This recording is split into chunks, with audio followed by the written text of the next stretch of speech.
Time now for the morning rush. It has been 6 months since 16-year-old Andrew Burson was shot and killed outside of West Mesa High School. Now, according to a criminal complaint, Burson had accused a fellow classmate, 14-year-old Marco Trejo, of stealing his gun. That allegedly led the two to argue over the firearm. APD says Trejo shot Burson. The Burson family is now pushing to keep Trejo behind bars until his trial. A suspected serial shoplifter's day in court ended in a mistrial. Jose Seineke was in court yesterday accused of stealing $8,000 worth of goods from Target stores across Albuquerque.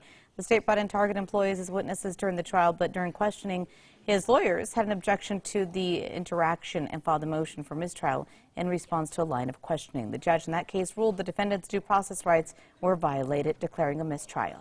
Meanwhile, another serial shoplifter, Adrian Aragon, is going to spend 4 years behind bars. Yesterday, he pled guilty to 9 felony counts of robbery and shoplifting back in July. Now, Aragon and an accomplice hit at least 8 stores in 2021. With his plea deal, he was sentenced to 4. Erica. And here's a look at our school day forecast. We are waking up with some cooler temps, but it's humid out there. You shouldn't need too many extra layers. By this afternoon, we are going to be warm, and we'll be seeing a chance for some storms by the afternoon. Officials may soon have a new approach to addressing homelessness in Albuquerque and Bernalillo County. The county's Homeless Coordinating Council discussed the possibility of partnering with the nonprofit Community Solutions and its Built for Zero program. It aims to build stronger connections between agencies that work with the homeless population and support services. An emergency declaration is signed and in place now for Hidalgo County. That's to recover from historic flooding. The executive order gives $750,000 in funding from the department. That declaration comes after the monsoon rains led the Gila River levels to rise. Erica. And here's a look at our threat index. It's just moderate today. We will be seeing scattered showers and thunderstorms across the state with some heavy downpours possible. We could see some burn scar flooding and some isolated flash flooding. The CEO of MyPillow, Mike Lindell's cell phone has been seized as part of a federal subpoena. Lindell says that agents questioned him about Tina Peters, the Mesa County, Colorado clerk, who's been accused of allowing an unauthorized person to break into the county's election system in order to validate former President Trump's election conspiracy theories. Not clear if Lindell's subpoena was in connection with that investigation. He's saying it wasn't. A cybersecurity expert who was fired by Twitter earlier this year gave some explosive testimony on Capitol Hill. Twitter's former security chief, Peter Zatko, yesterday claimed the social media platform had a suspected Chinese spy on its payroll. Twitter responded to Zatko's allegations, saying that they are riddled with inconsistencies and inaccuracies. Erica. All right, let's get a check on traffic. Tracker is headed east on the Knoll. And it looks like traffic is slowed down on I-25 North due to construction on exit 224.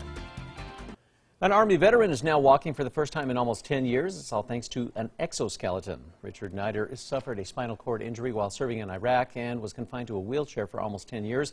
But Nider was able to walk again thanks to an exoskeleton from the company Rewalk Robotics. Time now for the 5 facts. And number 5, the Great American Duck Races are now underway at the State Fair. The Mallard Ducks have been featured on The Tonight Show along with the Wall Street Journal and People magazine. Those duck races take place every day at 1 in the Youth Hall courtyard, and prizes are awarded to the winners.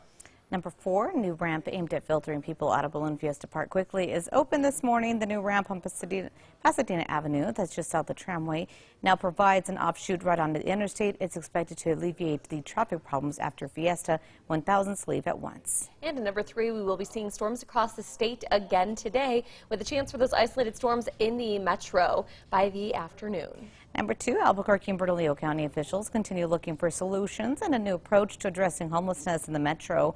The county's Homeless Coordinating Council discussed the possibility of partnering up with the nonprofit Community Solutions and its Built for Zero program. It aims to build stronger connections between agencies that work with the homeless population and support services. The council was also updated on the Gateway Center, which hopes to have overnight beds open by winter. And at number 1 this morning, it has been 6 months since 16-year-old Andrew Burson was shot and killed outside of West Mesa High School. According to the criminal complaint, Burson had accused a fellow classmate, 14-year-old Marco Trejo, of stealing his gun. That allegedly led the two to argue over the firearm. APD says Trejo shot Burson. Now, the Burson family is pushing to keep Trejo behind bars until his trial. Meanwhile, Trejo himself has pleaded not guilty back in April. He's going to be back in court next Thursday for a pretrial conference.